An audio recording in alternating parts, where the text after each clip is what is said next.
देखो बेटा, एक ये सेंटेंस है, भारी बारिश के बावजूद उसने पार्टी अटेंड की। ऐसा होता ना भाई, बहुत तेज़ बारिश आ रही थी फिर भी वो पार्टी में गया, उसने पार्टी अटेंड की। तो ये इसमें ना दो क्लॉज, अगर दो क्लॉज के रूप में बनाओगे तो आपको एक कंजंक्शन का यूज़ करना पड़ेगा। यदि आप इसको इंस्पाइट ऑफ या डिस्पाइट से बनाओगे, यानी कि प्रेपोजिशन से बनाओगे, तब आप एक सिंगल सेंटेंस में बनाओगे। अब देखो बेटा, इसको दो तरीके से हम बना सकते हैं। अब ऑल दो जो ना ALTHOUGH, ऑल दो ये एक ऐसा कंजंक्शन है जो दो कंट्रास्ट जो क्लॉज है उनको जोड़ता है। जैसे जिन दो क्लॉजेज में कंट्रास्ट दिखाते हैं, जैसे कि भारी बारिश हुई तब भी उसने पार्टी अटेंड की, तो ऑल दो it rained heavily, comma, he attended the party. He attended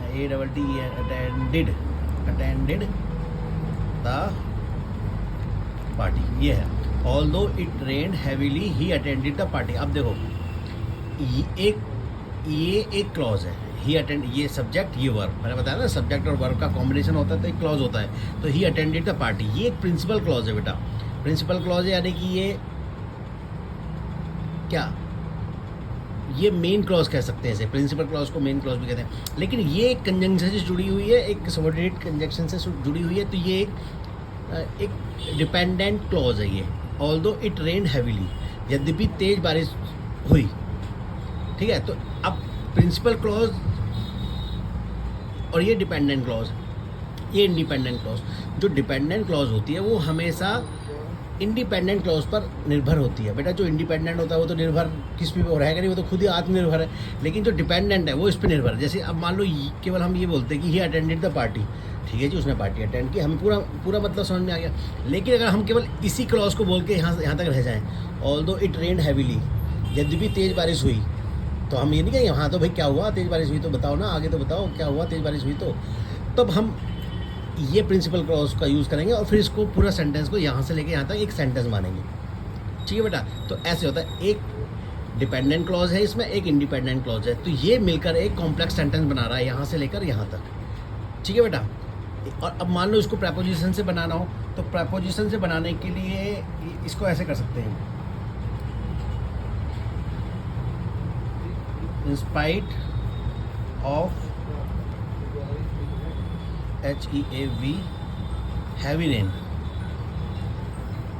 यहाँ comma, he attended the party। अब देखो बच्चों, ये यहाँ से यहाँ तक एक सेंटेंस है, लेकिन इसमें क्लॉज कितनी है, क्लॉज नहीं है, ये पूरा एक सेंटेंस है, क्लॉज नहीं है। क्योंकि बेटा ये जो है ना इंस्पाइट ऑफ, ये एक प्रेपोजिशन है, और प्रेपोजिशन के बाद ऑब्जेक्ट के रूप में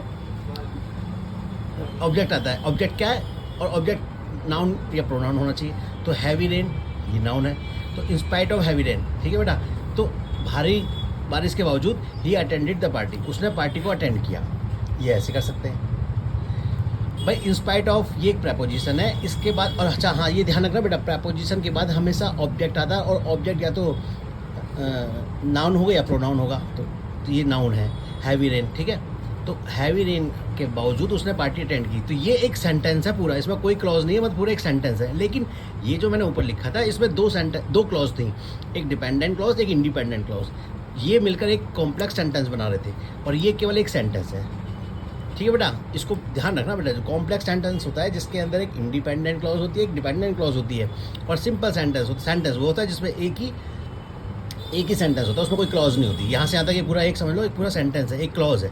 क्लॉज तो खैर नहीं कहो, इसे सेंटेंस ही कहो, क्योंकि ना ये सब्जेक्ट हो गया, ये वर्ब हो गई, उसने अटेंड की पार्टी।